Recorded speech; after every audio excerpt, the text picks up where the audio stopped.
یہ ہے میدانوں کے میدان جیتے ہیں۔ جی ہاں، خطابت جب نبی کی زبان تک پہنچی تو ہدایت بن گئی۔ خطابت جب نبی کی زبان تک پہنچی تو ہدایت بن گئی۔ جب واعظ کی زبان سے آشنا ہوئی تو نصیحت بن گئی۔ جب مجاہد نے اسے اپنایا تو ایک انقلاب کا نعرہ بن گئی، اور جب کسی لیڈر یا قائد نے اسے اپنایا تو سیاست کا ترانہ بن گئی۔ الغرض، خطابت نے ہر زمانے کے اندر الگ الگ رنگ و روپ میں اپنا جوہر دکھایا اور اپنا لوہا منوایا ہے۔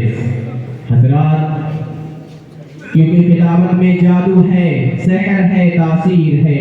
میں نبی صلی اللہ علیہ وسلم کا فرمان سچ ہے۔ وَإِنَّ مِنَ الْبَيَانِ لَسِحْرًا، شاعر کہتا ہے خطابت وجد میں آئے تو پھر ہتھیار بن جائے۔ خطابت وجد میں آئے تو پھر ہتھیار بن جائے۔ کبھی نیزہ، کبھی خنجر، کبھی تلوار بن جائے۔ کبھی نیزہ، کبھی خنجر، کبھی تلوار بن جائے۔ خطابت کی گلب شانی مسلم ہے زمانے میں، یہ نجاشی کے آگے جعفر طیار بن جائے۔ تو آئیے اسی خطابت کا ایک نمونہ ملاحظہ کرنے کے لیے میں دعوت دینا چاہتا ہوں ایک ایسے بیوا خطیب کو جس نے اپنی خطابت کو نکھارنے میں کافی عاجزی کرنے کے بعد میدان خطابت میں اپنی ایک الگ پہچان بنائی ہے۔ میرا اشارہ کلام حضرت مولانا وسیم احمد صاحب قاسمی شیروانی، محترم جامعۃ الشیخ اسد المدنی جونپور و صدر جمعیت علماء ضلع جونپور سے ہے۔ حضرت تشریف لائیں کہ ماہر ہو پر اثر ہو قوم کے رہبر ہو آپ، ماہر ہو پر اثر ہو قوم کے رہبر ہو آپ، کہیں کشاں ہو پھول ہو عطر ہو عنبر ہو آپ، ماہر ہو پر اثر ہو قوم کے رہبر ہو آپ، کہیں کشاں ہو پھول ہو عطر ہو عنبر ہو آپ۔ آؤ محفل میں خطابت کا چراغ زولیے، آؤ محفل میں خطابت کا چراغ زولیے، باعث فخر چمن ہو شمع روشن کر ہو آپ۔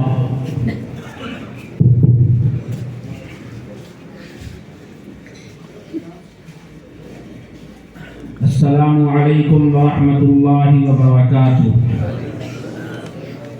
درود شریف پڑھیں۔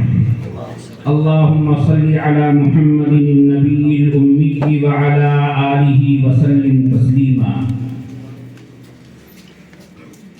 الحمدللہ رب العالمین، والصلاة والسلام علی سید الانبیاء والمرسلین وعلى آلہ وصحبہ اجمعین۔ اما بعد، فاعوذ باللہ من الشیطان الرجیم، بسم اللہ الرحمن الرحیم۔ ہنالک دعا زکریا ربہ قال رب هب لي من لدنك ذرية طيبة إنك سميع الدعاء۔ وعن أنس بن مالك رضي الله تعالى عنه قال قال رسول الله صلى الله عليه وسلم إن لله أهلين من الناس قالوا من هم؟ قال أهل القرآن هم أهل الله وخاصته۔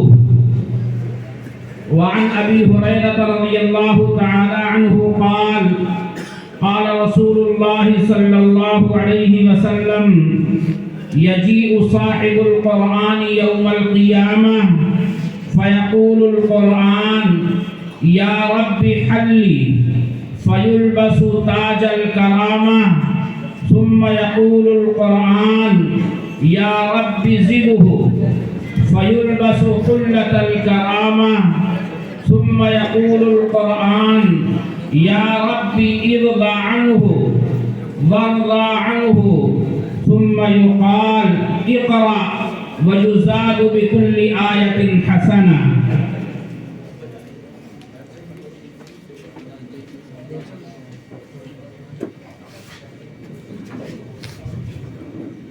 تو راز کن فکا ہے، اپنی آنکھوں پر عیاں ہو جا۔